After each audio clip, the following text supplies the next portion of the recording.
आपने पहले दोनों वीडियोस में अम्ल और क्षार के बारे में जाना। अब हम ये तीसरी वीडियो में पढ़ेंगे सूचक के बारे में। सूचक जिन्हें हम इंडिकेटर्स कहते हैं।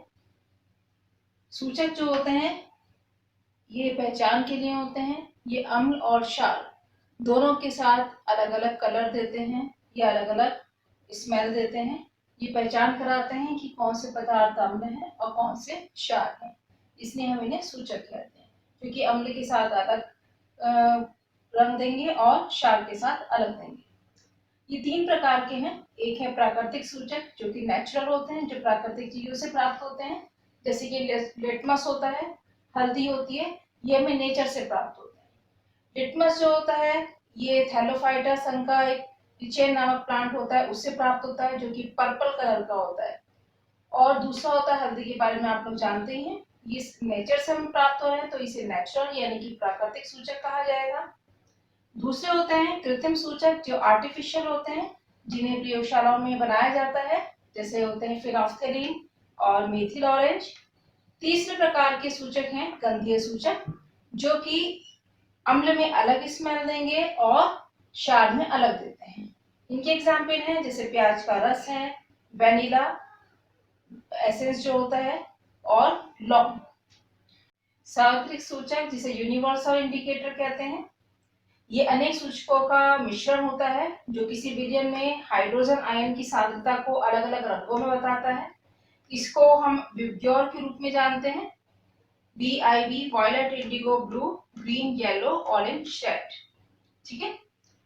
अब जैसे कि यहाँ पर हमने दिखाया हुआ है अलग अलग कलर में, तो यहाँ पर ये जो सूचक होता है ये पत्र A 0 से लेकर 14 तक होता है, जिसमें 7 जो होता है वो न्यूट्रल यानी कि उदासीन को प्रदर्शित करता है, जिसमें कि हमारा शुद्ध जल आता है जिसे हम पीते हैं, जो हमारे पर कोई हानिकारक प्रभाव नहीं डालता, तो ये उदासीन होता है।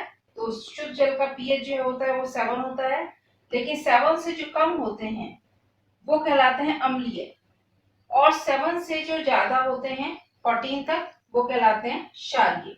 अब देखिए इसमें जो अलग अलग कलर शो हो रहे हैं, विबग्योर यानी कि ग्रीन जो कि न्यूट्रल पे आ गया, जितना हम इस तरफ जाएंगे ब्लू, इंडिगो, वायलेट की तरफ जाएंगे तो ये उतने ही अधिक जो है क्षारीय होते जाते हैं। इसी तरह अगर हम येलो, ऑरेंज, रेड की तरफ जाएंगे तो उधर की तरफ जाने पर ये उतने ही ज्यादा एसिडिक नेचर में होते जाते हैं। अब हम 7 से पीछे चलते हैं, जितना हम पीछे जाते जाते हैं 6, 5, 4, 3, 2, 1, जितना ही कम होता जाएगा नंबर के उतने ही ज्यादा एसिडिक होते जाएंगे, उतने ही ज्यादा अम्लीय होते जाएंगे। और इसी तरह अगर हम 7 से अबव यानी कि ज्यादा की तरफ जाएंगे 8, 9, 10, 11, 12, तो ये उतने ही अधिक क्षारीय होते चले जाते हैं।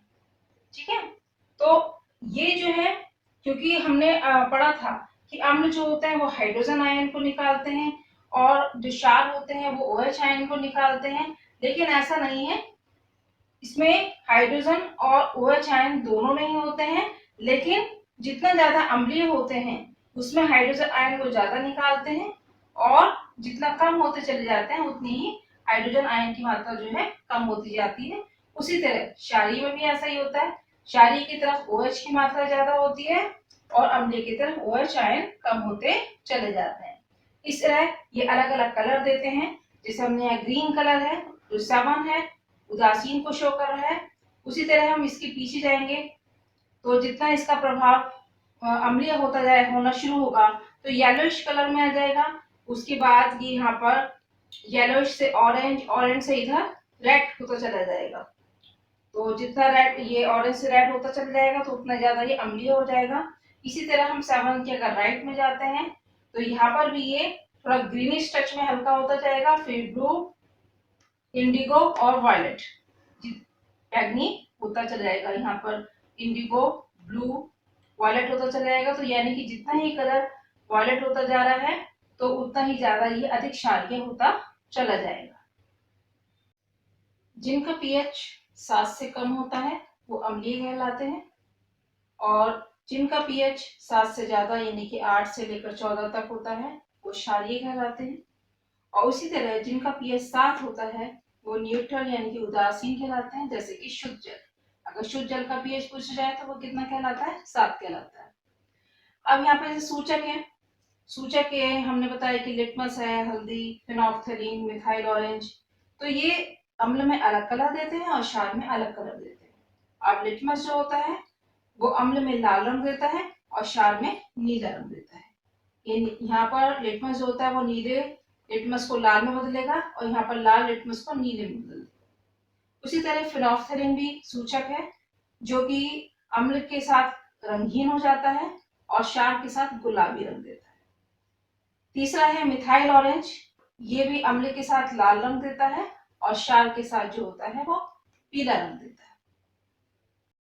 अब हमने जो यूनिवर्सल इंडिकेटर होता है उसे हम पीएच पेपर भी बोलते हैं। दैनिक जीवन में हमें डेली लाइफ में पीएच का क्या महत्व है इसके बारे में देखेंगे।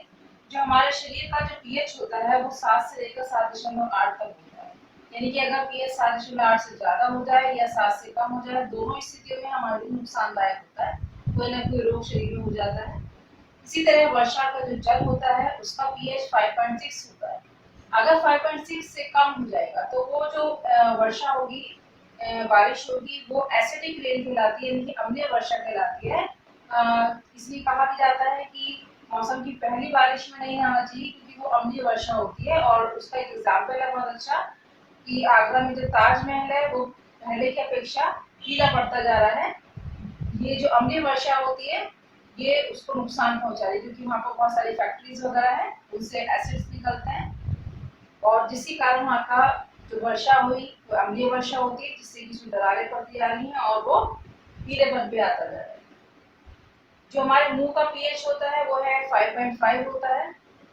अगर 5.5 से कम होने लगता है तो क्या होता है कि जो हमारे दांत हैं, जो क्योंकि मुंह का अगर 5.5 से कम हो जाएगा तो वो मुंह में अम्लता बढ़ती जाएगी और जिससे कि दांत जो है गलने लगेंगे। इसलिए इसलिए कहा जाता है कि दांतों में आप 2 बार ब्रश करें, जिससे कि जो भी शुगर वगैरह होती है वो उसमें मुंह के अंदर ना रहे और दांतों को नुकसान ना हो पाए। अम्लता को हटाने के लिए ऐसा किया जाता है। मेथनोइक अम्ल जो कि मधुमक्खी के डंक से निकलने वाला एसिड होता है, इसका पीएच 2.38 होता है और जब ये काटती है तो ये मेथनोइक अम्ल जो है त्वचा पर क्रिया करके उसको नुकसान पहुंचाता है, जलन करना शुरू कर देता है और सेल्स को नष्ट करना शुरू करता है। तो उसके लिए भी उपचार जरूरी है। इसी तरह पौधों का जो पीएच होता है इसका इनका पीएच जो है 5.5 से लेकर 7 तक होता है क्योंकि अलग अलग पौधों के लिए अलग अलग पीएच की आवश्यकता होती है उनको अच्छी ग्रोथ के लिए। तो ऐसा नहीं है पर्टिकुलर कि हम बता सके कि किसी भी उसका पीएच जो है क्या है। तो पौधों के अच्छी उपज के लिए जो पीएच होता है वो 5.5 से लेकर 7 तक होता है और अलग अलग पौधों के लिए अलग अलग।